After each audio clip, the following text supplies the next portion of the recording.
message I want to get out is we don't live in a fair society. Laws, rules and regulations are being tilted to favour women at the expense of men, and most people think that's not gender equity, that's not a fair deal.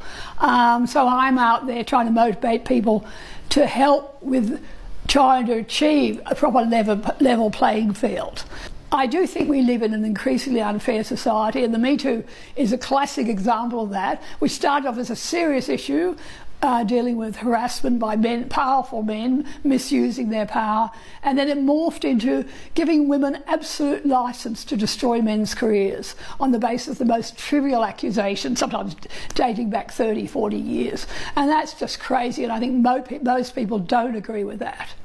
My message to men is to stand up for yourselves. We have to change the culture. The quiet Australians have to start speaking out about what's happening here, and that applies to men and women. I hear all the time from mothers of sons who are really concerned about what's happening to their boys.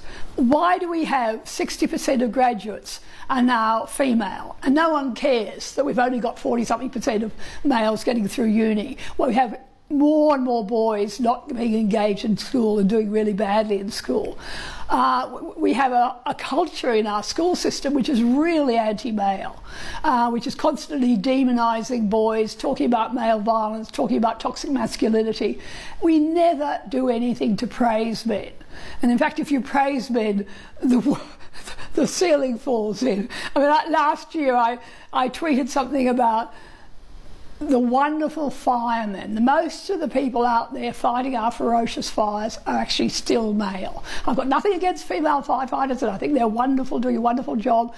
But the fact is, it's men who still put their lives on the line. And I tweeted saying we had to praise men, and that was seen as a criticism of women. And that's crazy stuff.